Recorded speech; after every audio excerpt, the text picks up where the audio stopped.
بسم اللہ الرحمن الرحیم۔ شہد کا ایک قطرہ زمین پر گر گیا۔ ایک چھوٹی سی چیونٹی آئی اور اس نے شہد کے قطرے سے تھوڑا سا چکھا۔ اسے بڑا مزہ آیا۔ اسے کام سے جانا تھا، تو جب وہ جانے لگی تو اس شہد کا مزہ اس کے منہ میں مزید پانی لانے کا سبب بنا۔ اس کا منہ بھر آیا۔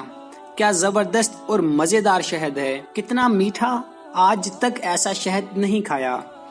وہ لوٹی اور شہد میں سے تھوڑا سا اور چکھ لیا۔ اس نے دوبارہ جانے کا عزم کیا، مگر اس نے محسوس کیا کہ یہ تھوڑا سا شہد کھانا کافی نہیں ہے، اسے اور کھانا چاہیے۔ وہ رکی اور اس مرتبہ کھانے کے بجائے شہد پر گر پڑی تاکہ وہ کم سے کم وقت میں زیادہ سے زیادہ لذت حاصل کر لے۔ وہ چیونٹی شہد میں غوطہ زن ہو گئی اور لطف اندوز ہونے لگی، مگر افسوس کہ وہ شہد سے باہر نہ نکل سکی۔ شہد کی چکنائی کی وجہ سے اس کے پیر زمین سے چپک گئے تھے اور اس میں انہیں ہلانے کی طاقت نہ رہی۔ وہ شہد میں رہ گئی یہاں تک کہ وہ اس میں ہی مر گئی۔ اس کی لذت اندوزی نے شہد کو ہی اس کی قبر میں تبدیل کر دیا۔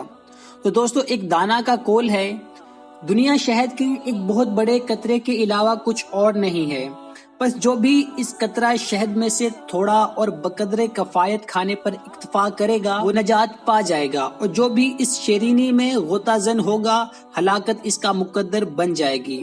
دوستو، ہمیں بھی دنیا کی رنگینیوں میں نہیں کھونا چاہیے، بلکہ وقت آنے سے پہلے اپنے اعمال کا جائزہ لے کر اپنے اعمال کو سدھار لینا چاہیے۔ اگر پسند آئے تو اپنے دوستوں کے ساتھ شیئر کیجیے گا، اور مزید ویڈیوز کے لیے ہمارے یوٹیوب چینل کو سبسکرائب کرنا مت بھولیے گا۔ میں آپ سے اجازت چاہتا ہوں، اپنا خیال رکھیے گا، اللہ حافظ۔